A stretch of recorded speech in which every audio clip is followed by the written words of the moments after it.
ऐसी बाहिम्मत पाकिस्तानी जिन्होंने दुनिया की मुश्किल तरीन मैराथन रेस में हिस्सा लिया और तीसरी पोजीशन हासिल करके पाकिस्तान का नाम रोशन कर दिया। इसकी वजह से बल्कि मैंने अपने डिप्रेशन को किल किया। मैं साइकेट्रिक मेडिसिन पे थी, मेरी वो ख़त्म हो गई। मुश्किल से निकलने के लिए मैं एक ऐसी मुश्किल तलाश की जो मुझे हेल्थ की तरफ लेके जा रही थी। आपने जब रेस में हिस्सा लिया फिर आपने इसको अबूर कैसे किया, किस कदर मुश्किल था? इस कदर मुश्किल तरीन रेस में हिस्सा लेने की वजह यह है कि मैं मुश्किल तरीन दौर से अपनी ज़िंदगी की गुजर रही थी। मेरा ख़्याल है कि डिप्रेशन एक ऐसा मुश्किल मर्ज़ है जिसमें आप अकेले होते हैं। तो मैं एक ऐसे वक्त में थी जहाँ पे मुझे उससे निकलने के लिए कोई ऐसा पैशन, कोई ऐसी चीज़ चाहिए थी जिसके लिए मैं बहुत ज़्यादा मेहनत कर सकती। ये दुनिया की सिर्फ 3 रेसेस ऐसी हैं, उनमें से एक ये है जहाँ पे इसकी स्टार्टिंग लाइन में पहुँचना, इसकी फ़िनिशिंग लाइन पे पहुँचने से ज़्यादा वक्त लेता है।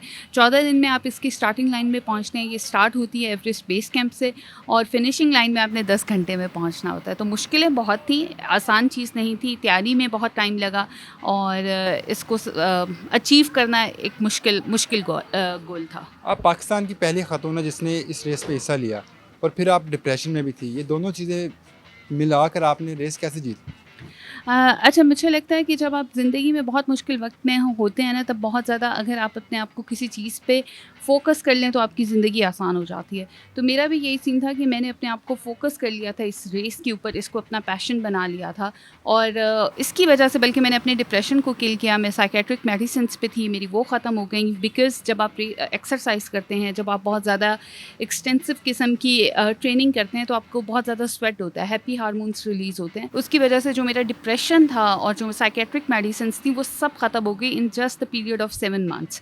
तो मैं ये कहूँगी कि मुश्किलें जो हैं वो साथ साथ आसानियाँ भी लेके आती हैं। तो इस एक मुश्किल से निकलने के लिए मैं एक ऐसी मुश्किल तलाश की जिसका रिज़ल्ट बहुत अच्छा था और जो मुझे हेल्थ की तरफ लेके जा रही थी बेसिकली। तो मेरा ये ख्याल है कि वो एक्सरसाइज और वो सब असल में मुश्किल नहीं है जिसको हमने मुश्किल बना लिया है। अच्छा, ये बताइएगा कि इस रेस में हिस्सा लेने का आपको आइडिया कहाँ से आया? आपने पहले भी इस तरह की रेसेस में हिस्सा ले चुकी हैं? मैं हाई एल्टीट्यूड ट्रैक कर चुकी हूँ। I am not an athlete.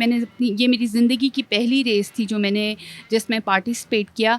ख़्याल मुझे इस तरह आया कि मैंने 2023 में एवरेस्ट बेस कैंप का ट्रैक किया था, तो वहाँ से मुझे पता चला कि ये एक कोई ऐसी रेस होती है। वहाँ पे ख्वाहिश करते वक्त भी ये कि जब मुझे पहली दफ़ा पता चला तो ख्वाहिश करते भी डर लग रहा था कि शायद मैं ये अचीव नहीं कर सकूँगी। जब एक दफ़ा सोच लिया और उसके ऊपर काम किया बहुत लग के तो हो गया अचीव। आखिरी दिन तक, स्टार्टिंग लाइन तक मुझे नहीं पता था कि फिनिशिंग लाइन पे पहुंच सकूंगी कि नहीं, क्योंकि ट्रैक ऐसा होता है खुदा ना खास्ता आप गिर जाएं, आपकी तबीयत ख़राब हो जाए, हाई एल्टीट्यूड पे सांस का मसला हो जाए, तो बहुत सारी चीज़ें उस टाइम पे फोर्सीन नहीं जो होती हैं आप कर रहे होते हैं। तो मुश्किल था लेकिन हो गया।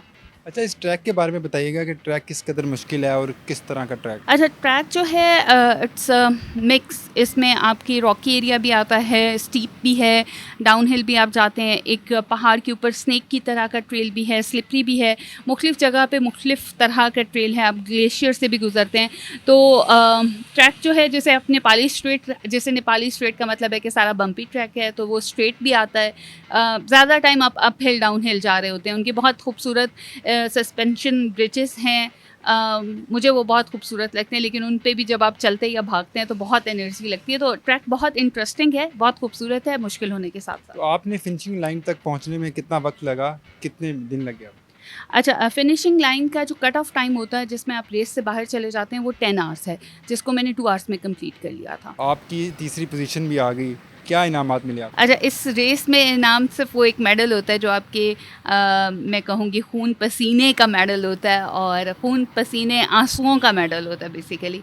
तो इनामात तो नहीं मिलते, आपको एक मेडल और एक सर्टिफिकेट मिलता है। तो जब आपको इनामात मिले, मेडल मिला और आपने ये रेस भी जीती, आपके घर वालों के क्या जज्बात थे, आपके रिश्तेदार क्या कह रहे?